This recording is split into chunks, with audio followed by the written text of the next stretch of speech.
Next topic is threshing. The process of separating grains from the harvested crop is called the threshing. हमारी जो harvested crop है, कटी हुई जो फसल है, उससे अनाज को, ग्रेन्स को सेपरेट करने के प्रोसेस को हम क्या कहते हैं? थ्रेशिंग कहते हैं। थ्रेशिंग में बी डन इधर। थ्रेशिंग जो है कैसे की जाती है? या तो मैनुअली की जाती है। मैनुअली में क्या होता है कि striking the harvested crop against a hard surface, कि किसी सख्त सरफेस से अगर हम जो हमारी क्रॉप है, हार्वेस्ट कटी हुई फसल है, उसको हम स्ट्राइक करते हैं, ठीक है, जोर जोर से उसके साथ मारते हैं, तो वो क्या होती है, अपने आप ही जो हार्वेस्टेड क्रॉप से है वो ग्रेन्स अलग हो जाता है। ठीक है, ये तो मैनुअली किया जाता है, लेकिन इसमें लेबर भी बहुत ज़्यादा लगती है और टाइम कंज्यूमिंग है ये। Second, by a machine called thresher. दूसरी टाइप की है जो कि मशीन की हेल्प से की जाती है, जिस मशीन को क्या बोलते हैं? थ्रेशर बोलते हैं। ठीक है, यहाँ पर आप पिक्चर में देख भी सकते हो, दिस इज़ अ थ्रेशर। ये थ्रेशर है, ठीक है, जिसकी हेल्प से जो है थ्रेशिंग की जाती है। और थर्ड है कंबाइन। कंबाइन में क्या होता है कि हार्वेस्टिंग भी हो रही है, साथ साथ में थ्रेशिंग भी, दोनों काम ये इकट्ठे करती है। इसको कंबाइन कहते हैं, इस मशीन को कहते हैं कंबाइन कहते हैं। Understand? Now next topic is winnowing. Winnowing, इस प्रोसेस में क्या होता है कि थ्रेशिंग के बाद जो है विनोइंग आता है। The grains have to be separated from the chaff. Chaff क्या होता है? जिसको हम फूस कहते हैं। ठीक है, वेस्टेज जो होती है ग्रेन्स के साथ अटैच्ड, ठीक है, आपने कुछ देखी होगी, तो उस शाफ को, उन अनाज से अलग करने को हम क्या कहते हैं? विनोइंग कहते हैं। थ्रेशिंग के बाद जो है अगला प्रोसेस विनोइंग का होता है। The process of separating grains from the chaff. हमारे ग्रेन्स जो होते हैं उनको चैफ से अलग करने के प्रोसेस को with the help of the wind, हवा की हेल्प से, इज कॉल्ड द विनोइंग। उसको हम कहते हैं विनोइंग। इस प्रोसेस में आप देख रहे हो ना कि फार्मर्स जो होते हैं, यहाँ पर देखिए कि जो फार्मर्स होते हैं, हवा में जो ग्रेन्स निकाला हुआ है, ठीक है, हार्वेस्टेड क्रॉप से जो ग्रेन्स निकाला हुआ है, उसको जो है एक तरीके से उसको साफ कर रहे हैं। तो हवा की हेल्प से जो शाफ होता है, यानी कि फूस होता है, वो एक अलग हो जाता है, और जो मेन ग्रेन होता है वो एक अलग हो जाता है, दोनों सेपरेट हो जाते हैं। ठीक है, तो ये बहुत ज़्यादा इंपॉर्टेंट प्रोसेस है आफ्टर थ्रेशिंग। नेक्स्ट आ गया स्टोरेज। अब जितना इम्पोर्टेंट फसल की बिजाई, कटाई करना, या उनको उनकी थ्रेशिंग करना, विनोइंग करना इम्पोर्टेंट है, उतना ही स्टोरेज करना भी इम्पोर्टेंट है। स्टोरेज जो होती है, क्योंकि जब भी कोई फसल कटती है तो उसमें काफ़ी जो है मॉइस्चर होता है, तो इस मॉइस्चर को रिमूव करने के लिए हमें उसको कुछ दिनों तक जो है ड्राई करना पड़ता है। ठीक है, सनलाइट में ड्राई करना पड़ता है, और उसके बाद जो है उनको स्टोर किया जाता है।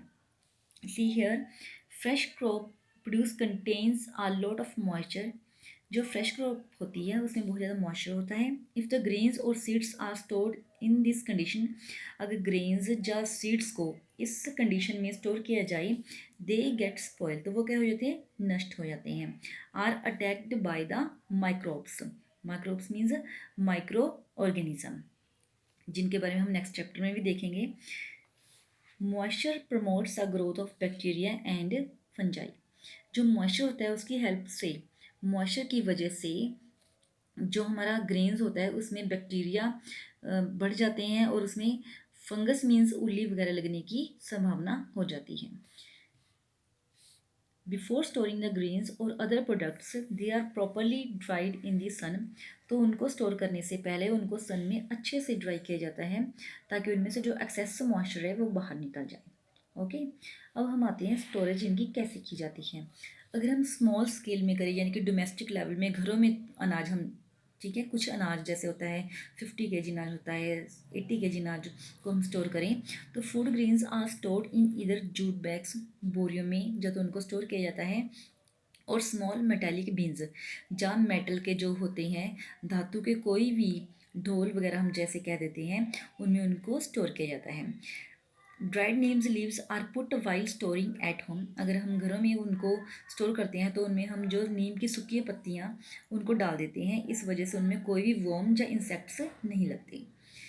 ऑन अ लार्ज स्केल, अगर बड़े पद्धर पर, जैसे बहुत ज़्यादा कनक या बहुत ज़्यादा वीट को हमें स्टोर करना है, तो उनके लिए गनी बैग्स और साइलोज होते हैं, या ग्रेनरीज भी होती हैं, ठीक है, जिनमें वो स्टोर किए जाते हैं। जूट्स बैग्स आप देख रहे हो, इन बोरियों को जूट्स बैग्स कहते हैं जिनमें स्टोर किया जाता है।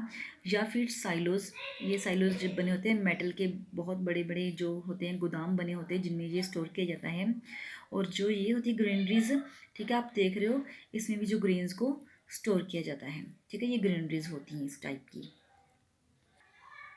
Next topic is food from animals, कि एनिमल से हमें कौन कौन सा फूड मिलता है। तो आप अच्छे से जानते हो कि एनिमल से हमें क्या क्या मिलता है, fish, milk, honey, egg, meat. तो ये सभी चीज़ें हमें एनिमल से मिलती हैं। तो rearing of animals on a large scale with proper food, shelter और care is called the animal husbandry. Animals को पालना, बहुत बड़े लेवल पे बहुत ज़्यादा एनिमल्स को पालना, उनकी प्रॉपर केयर करनी, उनको फूड प्रोवाइड करना, उनको घर प्रोवाइड करना और उनकी केयर करनी, उस प्रोसेस को हम क्या कहते हैं, एनिमल हस्बेंड्री कहते हैं। ओके। ये स्टूडेंट्स, ये डिटेल के क्वेश्चंस हैं, 6 क्वेश्चंस हैं।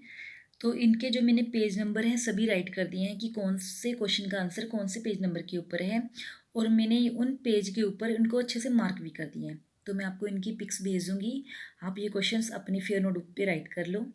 और ब्रीफ वाले क्वेश्चंस मैंने 5 आपको सेंड कर दिए थे, और जो 4 क्वेश्चंस उसके ब्रीफ के रह गए वो मैं आपको अपनी वीडियो के साथ सेंड कर दूँगी। Thank you.